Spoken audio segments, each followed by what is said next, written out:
When my phone rang that morning, I never expected my son's voice to tremble. It was a clear, crisp Tuesday in October, and the only sound in my peaceful house had been the gentle hum of the refrigerator. I was in the kitchen, carefully arranging a bouquet of fiery red roses I'd just cut from my Gordon. I saw Mark's name flash on the screen, and a smile instinctively bloomed on my face. My son, a respected airline pilot, rarely had a spare moment to call. His life was a whirlwind of flight schedules, pre-flight checklists, and the constant hum of airplane engines. I expected the usual, "Hi Mom, just landed in New York," or a quick, cheerful update. What I got instead made my blood run cold. "Mom, it's impossible. She's on my flight, not at home." At first, I thought I misheard him. The connection was a little fuzzy, and the background noise sounded like the static of a busy airport terminal. My son, Mark, a man who navigated immense metal birds through storms and turbulence, never sounded shaken. I had watched him grow from a wide-eyed boy who built model planes into a confident man who commanded them. This voice, this raw, panicked whisper, was alien to me. "What did you say, dear?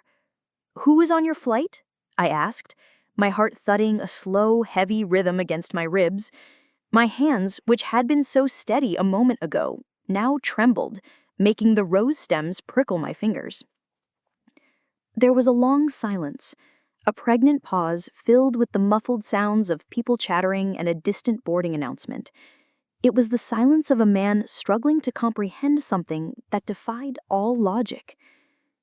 "Julia," he finally whispered, his voice cracking slightly. "She's on my flight. Her name is on the passenger manifest. I just saw her boarding pass when I was doing my final check. I thought she was with you."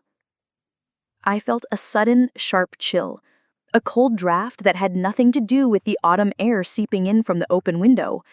My daughter-in-law, Julia, was supposed to be at home. She had called me just the night before, her voice saccharine sweet, to say she was so looking forward to a relaxing few days at home with you, Evelyn. She had told Mark the same thing, which was why he was so certain she was at my house. The lie was so simple, so unnecessary on the surface. But why? "I haven't seen her, Mark," I said, my voice as calm as I could make it, trying to steady the frantic beat of my own heart. My hands, which had been so steady a moment ago, now trembled, making the rose stems prickle my fingers. There was a long silence, a pregnant pause filled with the muffled sounds of people chattering and a distant boarding announcement. It was the silence of a man struggling to comprehend something that defied all logic. "Julia," he finally whispered, his voice cracking slightly. "She's on my flight. Her name is on the passenger manifest. I just saw her boarding pass when I was doing my final check. I thought she was with you." I felt a sudden sharp chill, a cold draft that had nothing to do with the autumn air seeping in from the open window. My daughter-in-law, Julia, was supposed to be at home. What was she really going? And more importantly, what was so important in Tokyo that she had to lie to her own husband to get there? I glanced around my quiet kitchen, the red roses now looking like drops of blood against the white counter. A knot of unease began to tighten in my stomach.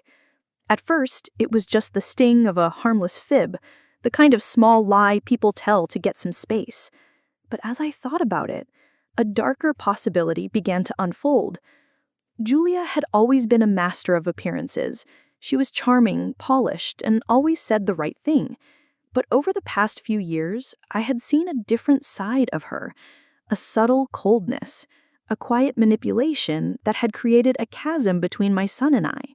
The calls had grown shorter, the visits fewer. Whenever she was with him, there was a cold distance in Mark's eyes, as though he were torn between his love for me and his loyalty to her.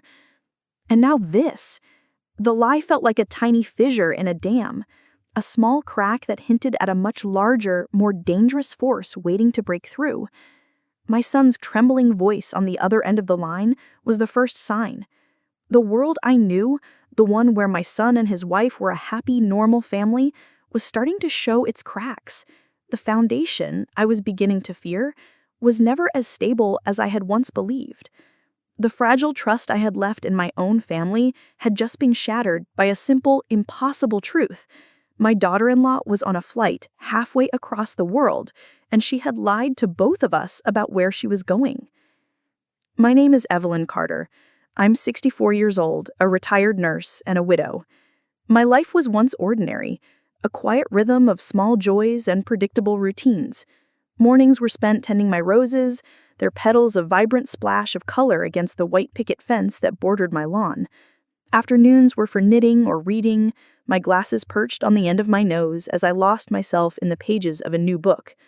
Evenings were for old photo albums, my fingers tracing the smiling faces of my late husband, Arthur, and our only child, Mark. Our house wasn't just a building. It was a living scrapbook of a life well lived.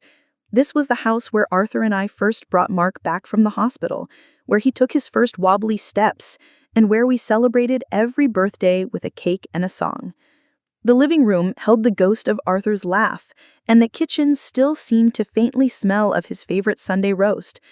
After he passed, Mark was my anchor, the strong, steady line that kept me from drifting into grief. He was the one who helped me with the paperwork, the one who sat with me on the porch swing and just listened. I supported his dream of becoming a pilot with every fiber of my being.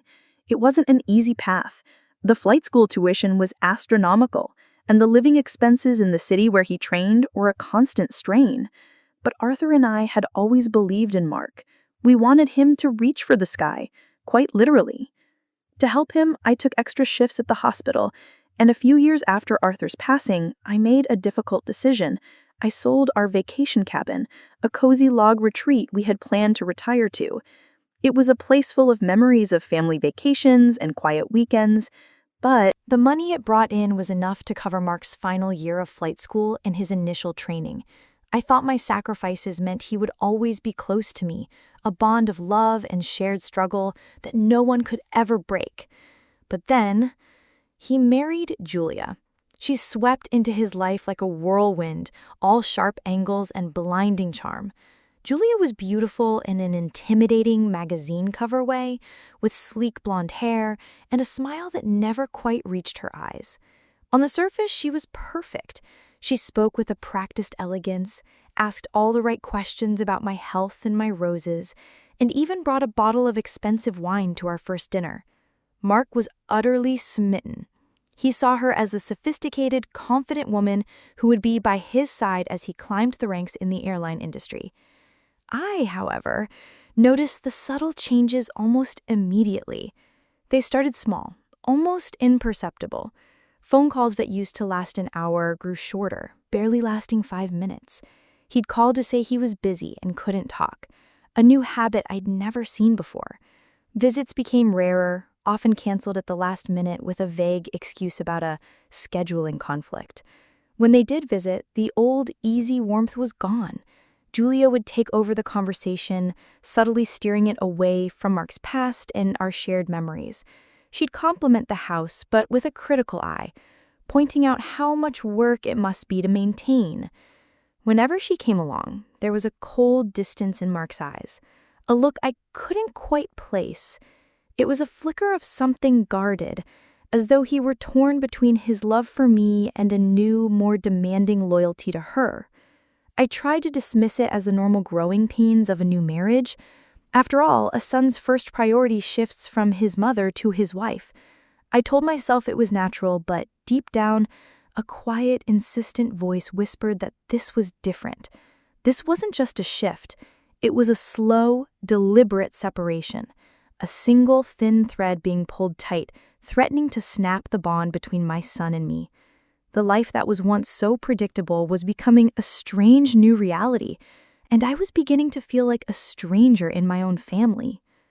One autumn afternoon, the silence in my house was shattered by the arrival of Mark and Julia. They didn't call ahead, they simply pulled into the driveway, their sudden appearance feeling less like a visit and more like an ambush. Julia was holding a large manila envelope and a binder, her demeanor strangely formal. Mark followed her, his shoulders hunched, his eyes avoiding mine. The air in the house, usually so warm and inviting, suddenly felt thick with unspoken tension. "Evelyn," Julia began, settling herself on the sofa and gesturing for Mark to sit next to her. "Thank you for letting us drop by." The words were polite, but her tone was clipped and transactional, devoid of any real affection. My heart, which had just started to flutter with the joy of seeing my son, began to beat with a quiet dread. I went into the kitchen to prepare some tea. The simple act of putting on the kettle was a small comfort against the growing anxiety. When I returned with the tea, Julia had already opened the binder. "Evelyn," she began with a forced sweetness that grated on my nerves, "we've been doing some thinking. Mark and I have been so worried about you living here all by yourself." "I'm fine, dear," I said, my hand instinctively going to the locket around my neck. It held a picture of Arthur, a small reminder of a time when my world felt whole. "The house isn't too much for me. I've always enjoyed taking care of it."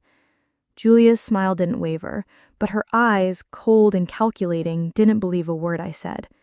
"It's not just about the house, Evelyn. It's about your future. Mark and I have been looking at some lovely retirement communities." My teacup clattered against its saucer, the sound echoing in the sudden silence of the room. A retirement community. The words hit me like a physical blow. The house wasn't just walls and a roof. It was the home where Mark had taken his first steps, where Arthur and I had built a life brick by brick and memory by memory. Every corner held a story, every creak in the floorboards a secret. It was the last tangible connection I had to my husband, a fortress of memories I had promised to protect. "But this is my home," I said, my voice barely a whisper. I looked at Mark, my only child, searching for a sign of recognition, a flicker of the boy who used to run through these halls, a hint of the man who promised to always be my anchor. But he wouldn't meet my eyes.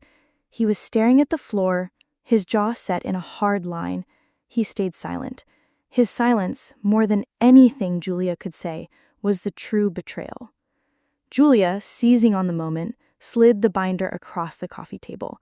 Inside were brochures filled with glossy photos of manicured lawns, sterile common rooms, and smiling elderly people playing bingo.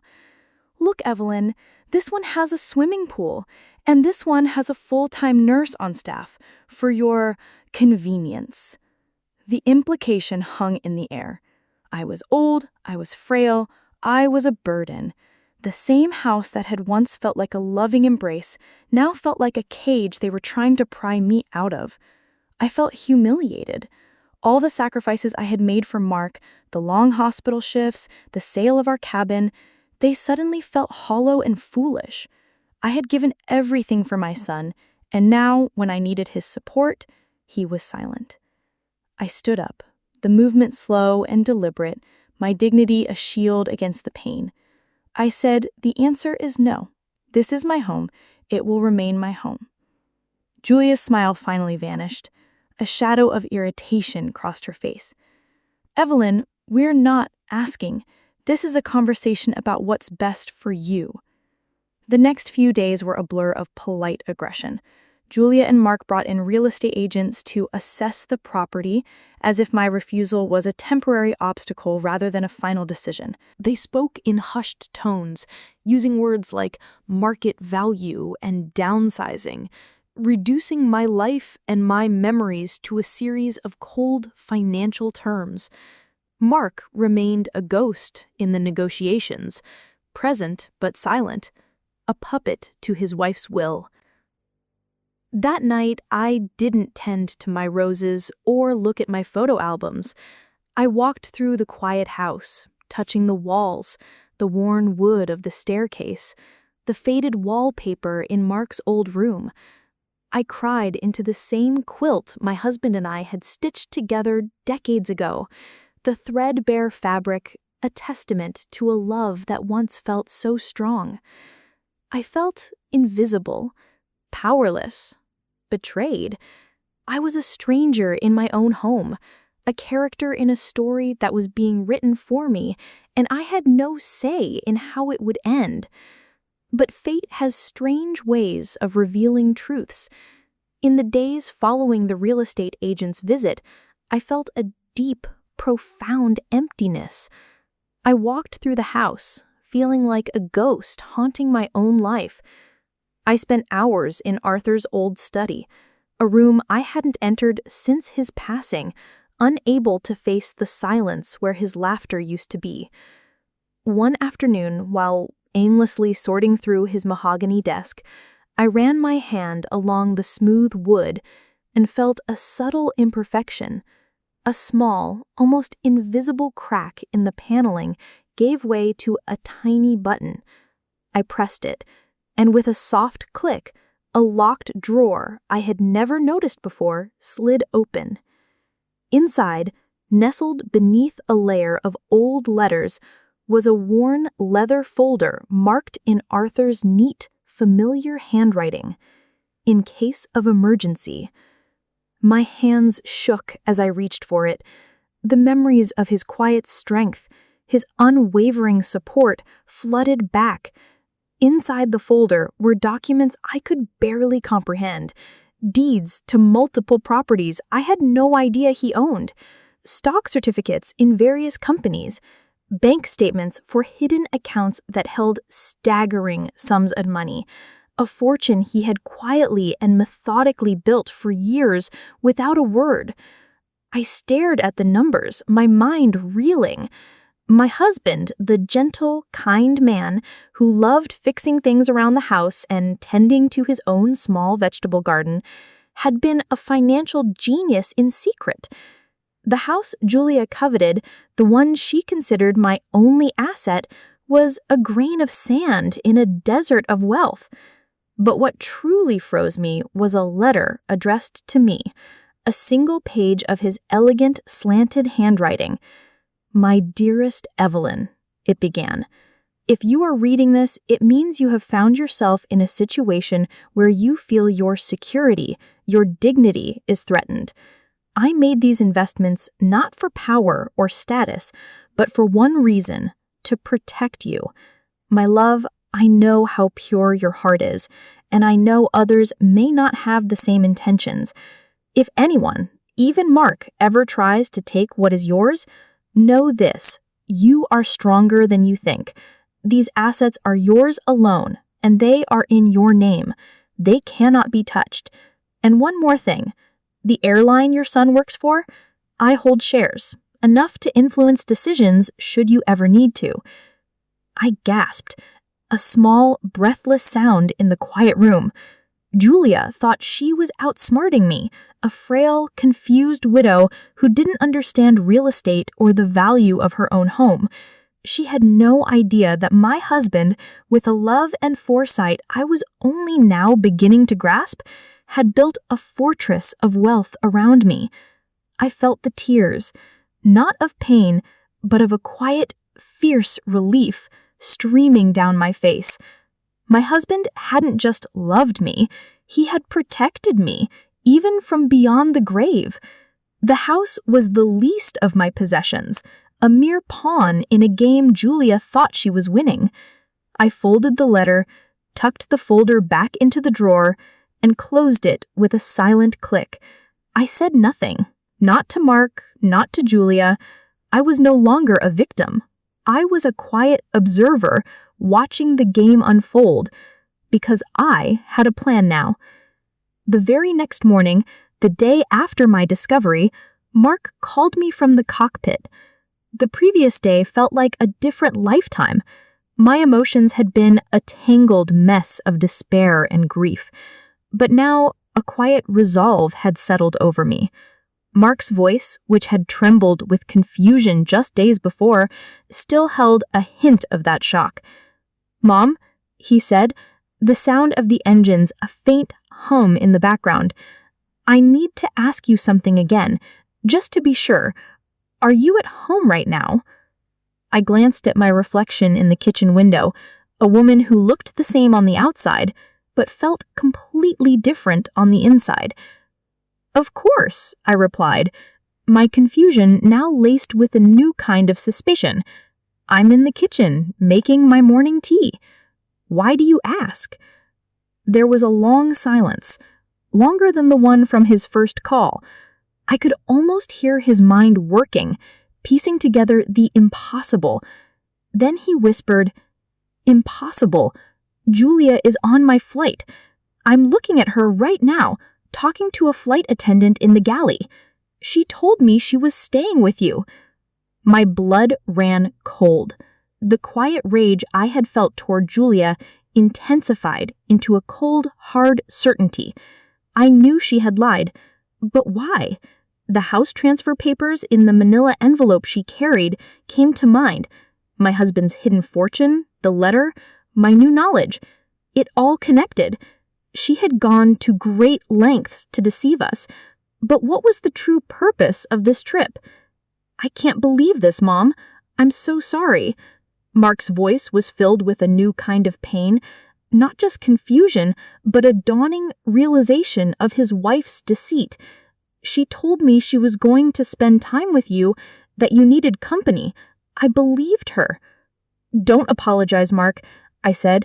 The calmness in my voice was a stark contrast to the storm brewing inside. "Just focus on your flight. We'll talk when you get back." I hung up, my hands still shaking, but not from fear. When Julia returned that evening, she acted completely normal, as though she hadn't vanished on a 10-hour international flight. She smiled and hugged me, a performance so seamless it would have fooled me a few days ago. But my eyes were sharper now. I noticed something. A slip of a crumpled paper sticking out of her purse. It was a legal transfer document with my name on it, identical to the ones I had seen in her binder, but this one had a new signature. She had been preparing to take my house behind my back, using my name on legal paperwork while I was unaware. The lie about the flight was just a cover, a way to gain the time she needed to execute her plan.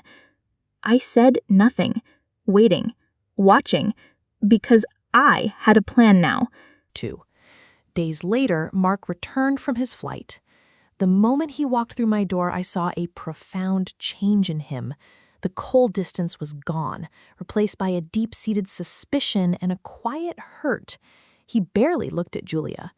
When he finally confronted her about the flight, she brushed it off with a laugh, her charm a thin shield. "Oh, that? It was a last-minute thing, darling. Just went to visit a friend. I meant to tell you, but it was all so sudden." She spun a web of flimsy excuses, but the seeds of doubt were already planted in Mark's mind. They took root and began to grow. I waited for the right moment. That evening, after Julia had gone to bed, I quietly invited Mark into my study, the same study where I had discovered my husband's legacy. I sat him down and, without a word, slid one of Arthur's documents across the desk. It was a single page, a summary of a fraction of our family's investments, a hint of the fortune Julia knew nothing about. I watched as his expression changed. The confusion in his eyes was replaced by disbelief, then a look of profound shock. He read the document twice, his jaw slack. "Mom, what is this? This isn't possible." The truth began to unravel in the most dramatic way. Mark, driven by a new gnawing suspicion, used his airline connections and his access to company records to dig deeper. He discovered that Julia hadn't just lied about the flight. She had been meeting with a man overseas, a lawyer in Tokyo who specialized in a particularly cruel practice, declaring elderly people legally incompetent so family members could seize their assets. Her plan wasn't just to take my house. She wanted to gain control of my life, my finances, and my entire existence by robbing me of my very identity. The flight was her way of meeting with this man in secret to finalize the legal paperwork that would take away not just my home, but my entire future. I had been a pawn in her game, and she had almost won. My blood ran cold as I realized the full extent of her plan. She had been feigning concern, bringing real estate agents, and even lying about a simple trip, all as part of a grander, far more sinister scheme. She was a master of deception, but now that the truth was out, I was ready to face her. The night I revealed the full truth to Mark, Julia stormed into my living room, her face a mask of rage. Papers were clutched tightly in her hand. Mark trailed behind her, his face a mixture of shock and disgust. "Evelyn," she sneered, her voice trembling with barely contained fury, "sign these documents. It's for your own good." I stood tall, holding my husband's leather folder in my hand. "Actually, Julia," I said, calmly, a new power surging through me, "it's for yours." She froze as I laid out the deeds, the bank statements, the shares, and the very airline that paid her husband's salary. "I wanted to take everything from you," I said, my voice steady, "but you forgot one thing. I already own more than you could ever imagine, including the roof over your head." Julia's sneer melted into a mask of pure shock. The sight of my late husband's leather folder, the glint of my quiet confidence, had completely thrown her. She stared at the documents, her eyes darting from the bank statements to the airline shares, her jaw slack with disbelief. For a moment, she was utterly speechless. Mark, who had been a silent, haunted presence up until now, took a step forward. "What is this, Julia?" he demanded, his voice low and dangerous. "What did you go to Tokyo for? What were you really trying to do to my mother?" Julia's composure finally cracked. This is a forgery," she shrieked, her voice high and unstable. "Evelyn, you're mad. Arthur would never have done this. It's all a lie." "Is it?" I said, my voice as calm as a placid lake. "Mark has already confirmed the flight logs. He knows you lied to both of us. He knows you were meeting with a lawyer. The question isn't whether I'm lying, Julia. The question is, how many people did you lie to in your life?" Julia lunged for the folder, but Mark, his reflexes as sharp as ever, stepped between us. "Don't touch her," he said, the words heavy with a finality that made Julia flinch. His face, which had been filled with a conflicted sorrow, was now a portrait of disgust and betrayal. "I'm calling my lawyer. You're not getting away with this."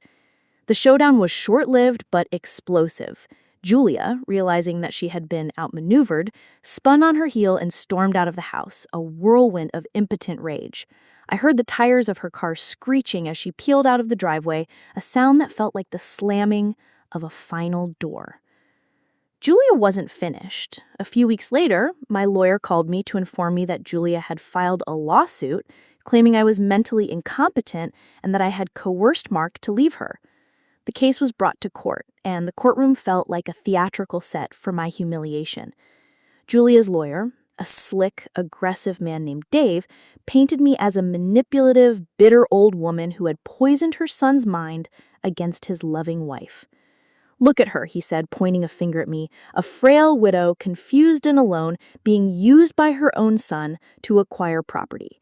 Miss Carter is clearly not in her right mind. We have documents and witnesses to prove it." My lawyer, a quiet but sharp young woman named Sarah, presented our evidence. She laid out the meticulously documented financial records, the stock certificates, and the most damningly, the legal documents Julia had tried to use to transfer the house, complete with a forged signature. She even had the flight logs and records of Julia's meetings with the Tokyo lawyer, a network of deceit that was impossible to deny. But the final twist came from an unexpected place. The judge, a man with a kind, weary face and a shock of white hair, peered over his glasses at me. He had been listening intently to the testimony, and I felt as if he was seeing beyond the legal arguments, into the heart of the matter. "Evelyn Carter," he said, his voice surprisingly gentle. "I believe you used to be a nurse at St. Jude's Hospital, did you not?" I was stunned. "Yes, Your Honor," I replied, confused. The judge looked at me with a rare, genuine smile. "Do you remember a young intern who passed out during his first operation? You were the nurse who stayed with him for hours, talking to him, reassuring him that he wasn't a failure, that he was going to be a great surgeon one day." He paused, and a hush fell over the courtroom. That young intern was me. A gasp went through the courtroom. Julia's face went white. The judge, whose life I had unknowingly impacted decades ago, was now the arbiter of my fate. He recognized me. He saw not a confused old woman, but the person I truly was, a woman who had spent her life caring for others. He ruled decisively in my favor. Julia's lawsuit was dismissed, her lies exposed to everyone in the room. The judge ordered a restraining order, barring her from approaching me or Mark again. Julia lost everything: the lawsuit, her marriage, and her reputation. Justice, it seemed, had a long memory. In the weeks that followed, the silence in my house was different.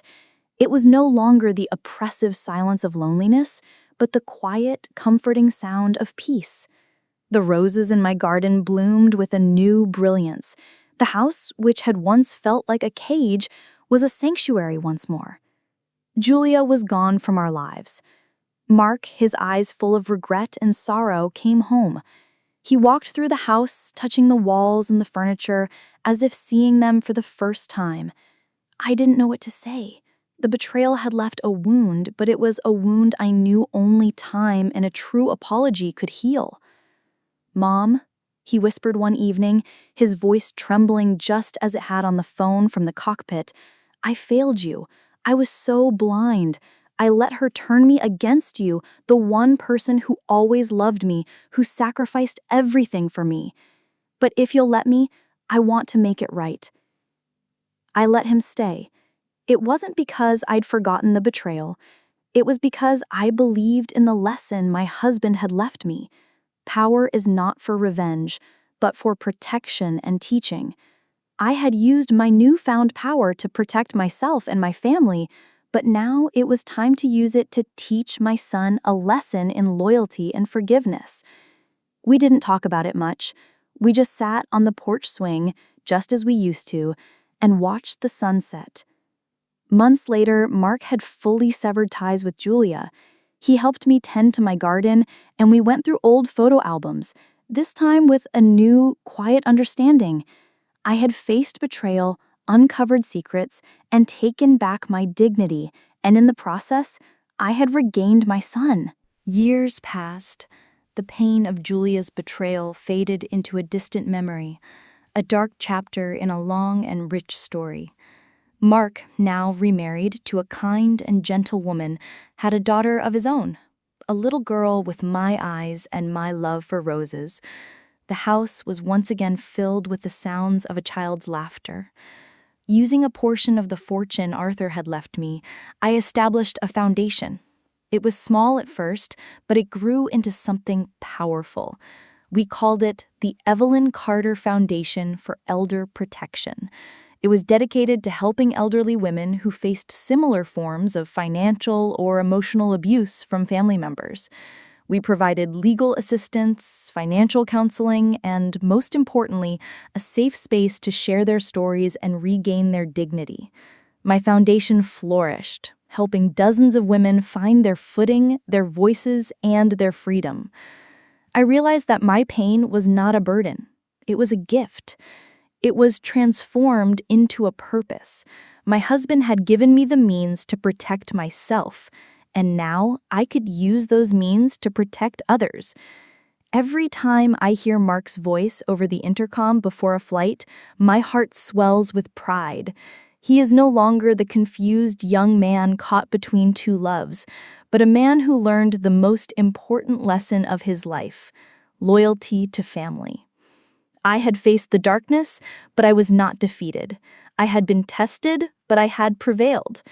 It wasn't revenge that saved me. It was remembering who I really was and defending it with dignity. I had come full circle. I was home.